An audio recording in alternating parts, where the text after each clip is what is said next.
I have filmed 4 videos before this, and my voice box is starting to feel weak.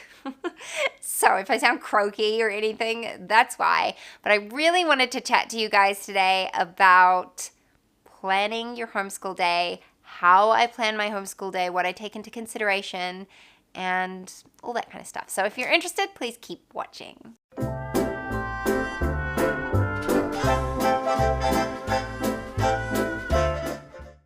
Hey guys, it is Christine. Welcome here to another video. I am a homeschooling mama of 3. If you are new to my channel, I live in New Zealand. I was homeschooled myself. My kids are all quite little still. They're 6, 4, and 2. We've been homeschooling for a couple years now. And yeah, I just want to share with you what I take into consideration when planning our homeschool day. I've had a couple of people ask me this, and just going to share what we do. This is something that is very, very individual to every family, but I feel like I've got some stuff that basically anyone could apply. Like, your schedule might look totally different to ours, but the same principles apply, and so hopefully it's helpful to somebody. Anyway, I've got my notebook down here, so I'm trying to find my points. I also am hoping to plan a day also planning it, I had to plan it, to film a day in the life video for you guys. It is by far the most requested video from you guys over on Instagram, and I just don't film them very often because I find it so hard to have a camera out and available when I'm dealing with the chaos of mothering and homeschooling. But I'm going to try and do one because I haven't done one for quite a while now, and yeah, I think it'll just be helpful and maybe insightful. And I'm thinking of just doing it like quite raw, like not doing a lot of like voiceovers or anything like that, just so you can really see what our day looks like, and hopefully you can relate and not feel alone in the imperfectness of mothering and what it's really like. It's a beautiful mess.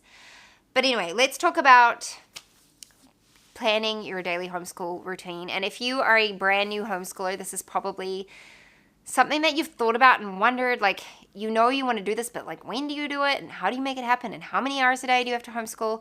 Let me just first say that I don't have like a regimented homeschool schedule by any means.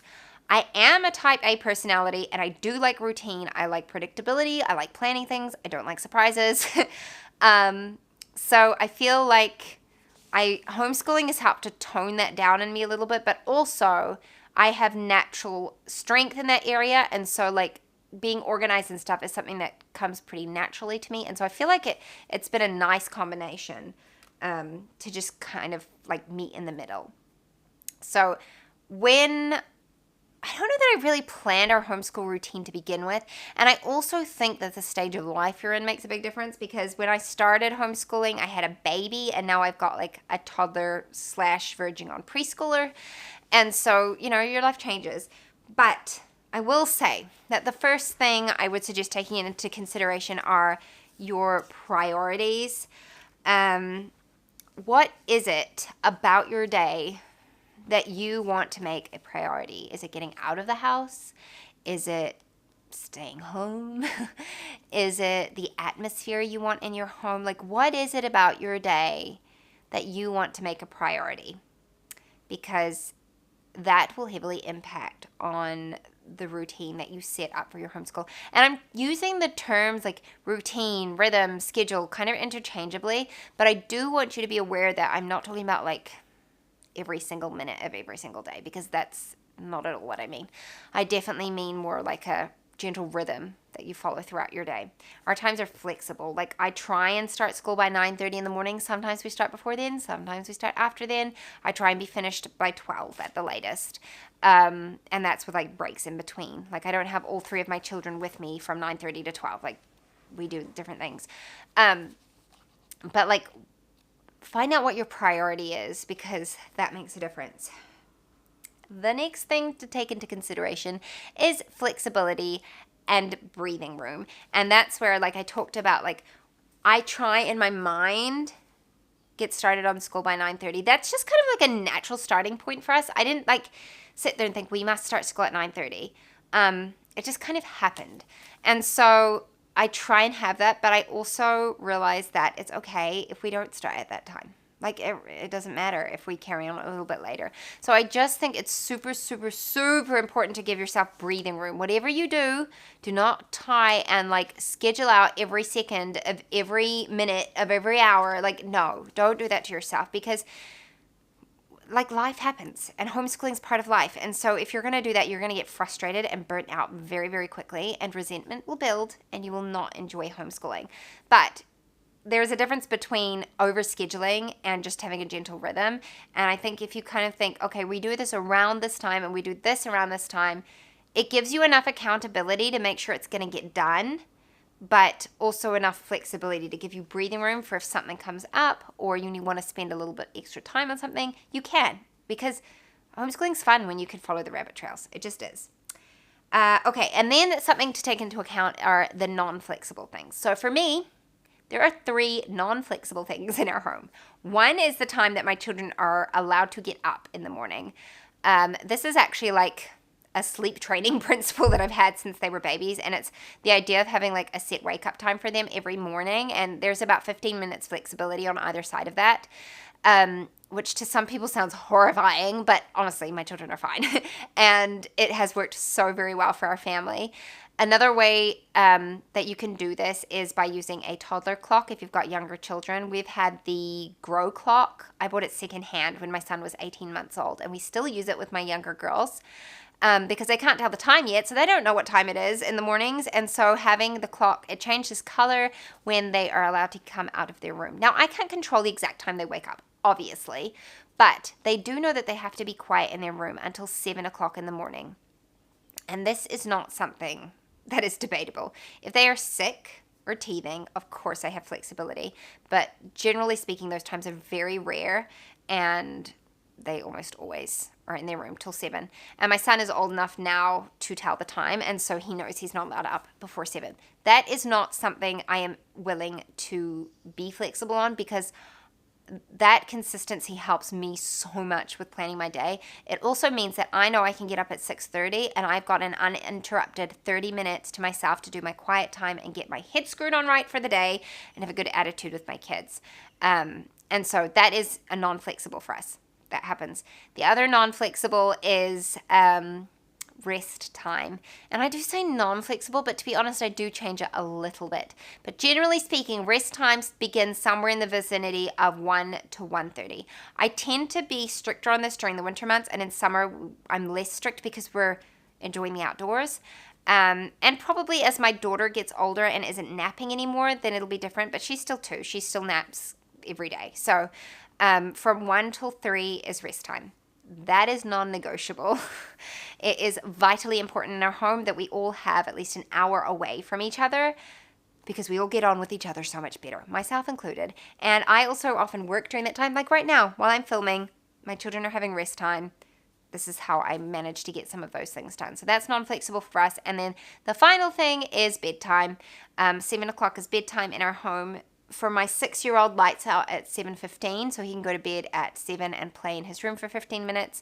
If it is not school time, then 7:30 is his lights out, and for my girls, it's 7 o'clock. So that happens, and that means that I know when the end of the mothering day happens for me. Generally, obviously, my kids still wake up at night, and if they're, have a nightmare or whatever, and I'm there for them. But generally speaking, that is when I get to switch off, and I can spend time with my husband, catch up on any stuff I want to do, or just like lie on the couch and watch a show, which is what happens most nights. So those are the non-flexibles in our routine, and because of those times, I kind of like fill in everything around that, and that makes it actually really easy to do. So then the other thing I want to chat about are just like the family members, because your routine will be dependent on your children. So like my daughter, she's 2, almost 3 years old, and she needs a nap every afternoon. If you have a baby, you might want to do your homeschool while your baby's napping, because it's just easier, let's be honest. If you have older children who have extracurricular activities outside of the home, you might want to plan your homeschool more around that. So just bear in mind each family member and what they are going to need during the day. can make a big difference in your routine. And then the final thing I want to mention is just your season of life. And I think this is really important for us all to remember, that we can't, like, I can't compare myself to somebody who has children who are all teenagers or even like upper elementary, because I'm not there. And my day to day is going to look very different from them.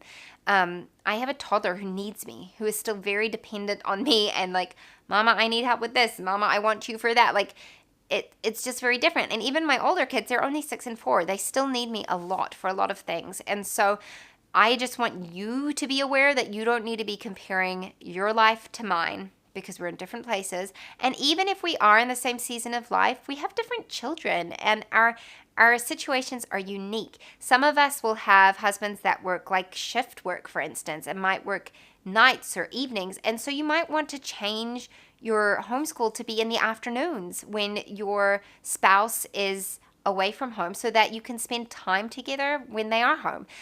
There's no right or wrong way to do it. The only way that would be wrong is if it doesn't work for your family and you're just trying to copy somebody else because you think that's the right way. Like, no, do what works for you, what works for your family, and what works for your children. That's just the best way to do it.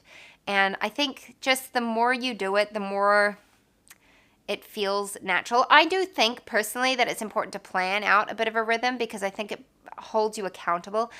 Even as a type A personality, I still can have a tendency to get lazy. Like, if I don't plan things out, I'm like, oh, like the kids can play for a bit longer, or we'll turn on a movie or whatever, like it's easy to fall into the trap of doing that. And so it's important to hold yourself accountable, but also have that flexibility. So I hope these tips helped.